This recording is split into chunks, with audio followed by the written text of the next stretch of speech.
여러분, 예수님의 부활, 이게 그냥 종교적인 믿음의 문제일까요?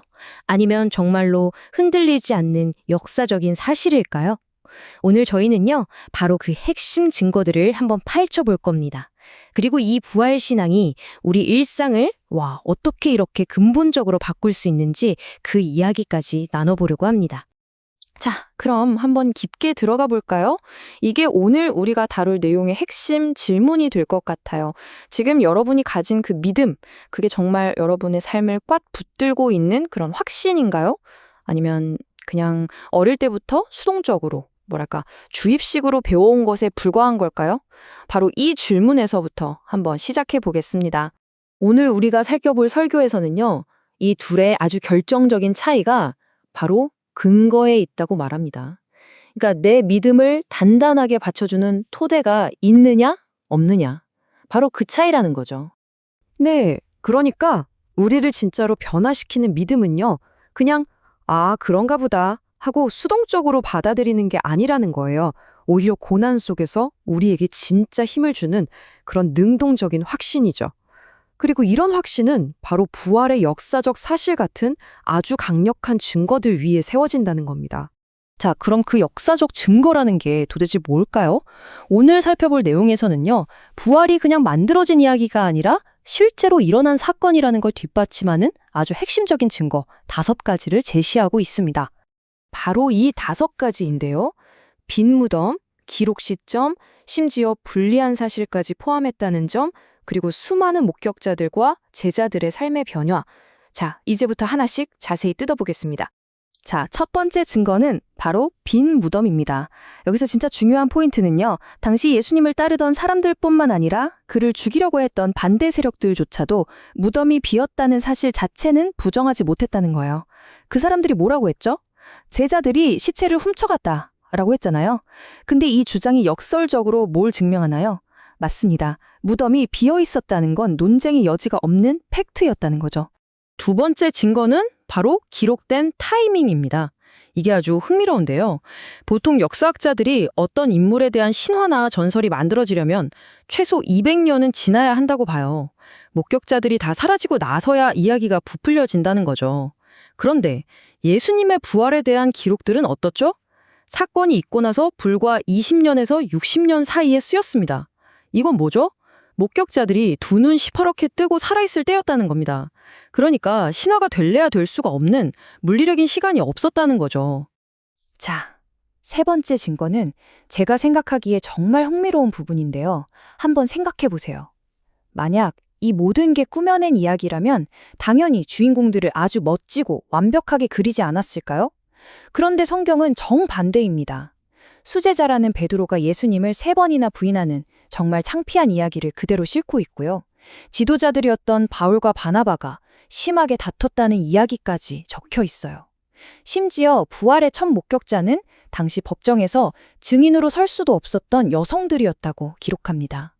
왜 이런 불리한 내용들을 굳이 썼을까요? 가장 합리적인 설명은 하나뿐입니다. 그냥 있었던 사실 그대로를 썼기 때문이죠. 자, 네 번째 증거로 넘어가 볼까요? 바로 목격자의 수입니다. 이건 정말 압도적인데요.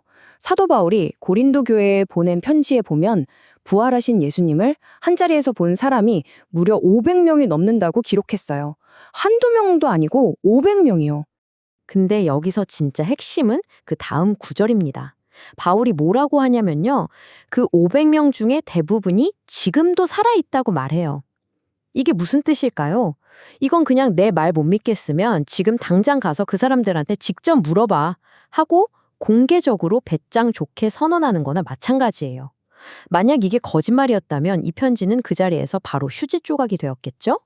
그리고 마지막 5번째 증거, 바로 제자들의 삶의 변화입니다. 이건 정말 그 어떤 증거보다 강력하다고 할 수 있어요. 예수님이 십자가에 못 박혔을 때 제자들은 다 어떻게 했죠? 무서워서 다 도망가고 숨어버렸잖아요. 그런데 그런 겁쟁이들이 갑자기 목숨을 걸고 부활을 외치는 담대한 사람들로 완전히 바뀝니다. 여러분, 사람이 자기가 꾸며낸 거짓말을 위해서 목숨을 버릴 수 있을까요?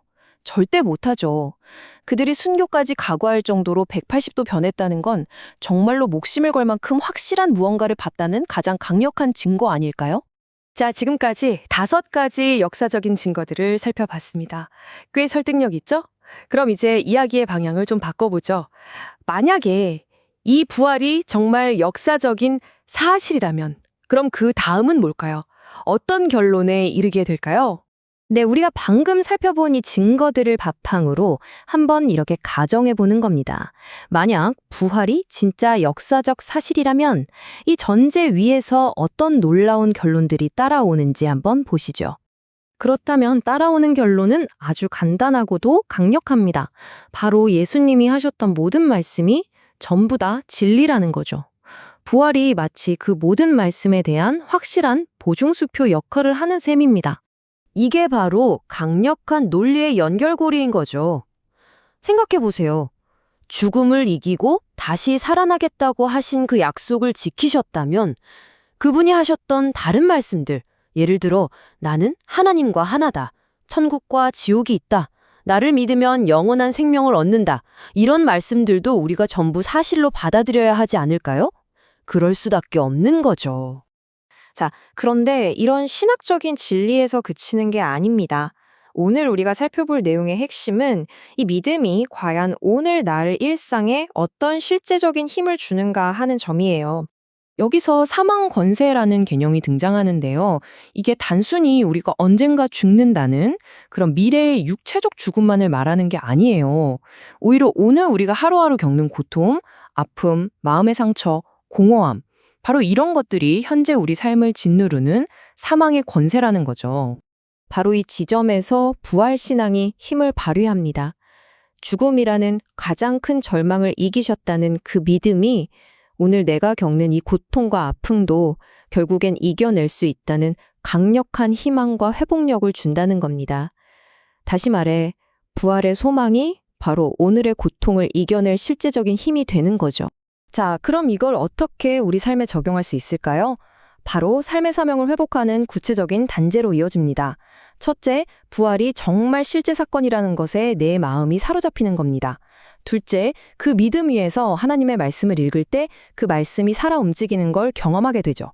셋째, 바로 그 살아있는 말씀에서 우리는 삶의 힘과 목적을 얻게 됩니다. 그리고 마지막으로 그 힘을 가지고 각자에게 주어진 삶의 자리, 즉 나의 갈릴리로 돌아가서 그 사명을 살아내는 겁니다. 그래서 오늘 이 질문을 여러분께 던지면서 마무리하고 싶습니다. 예수님의 부활이라는 이 놀라운 역사적 사건, 그리고 거기서 오는 소망이 지금 여러분이 매일 마주하는 크고 작은 도전들을 이겨내고 또 여러분의 삶의 목적을 살아가는데 과연 어떤 힘이 되고 있나요?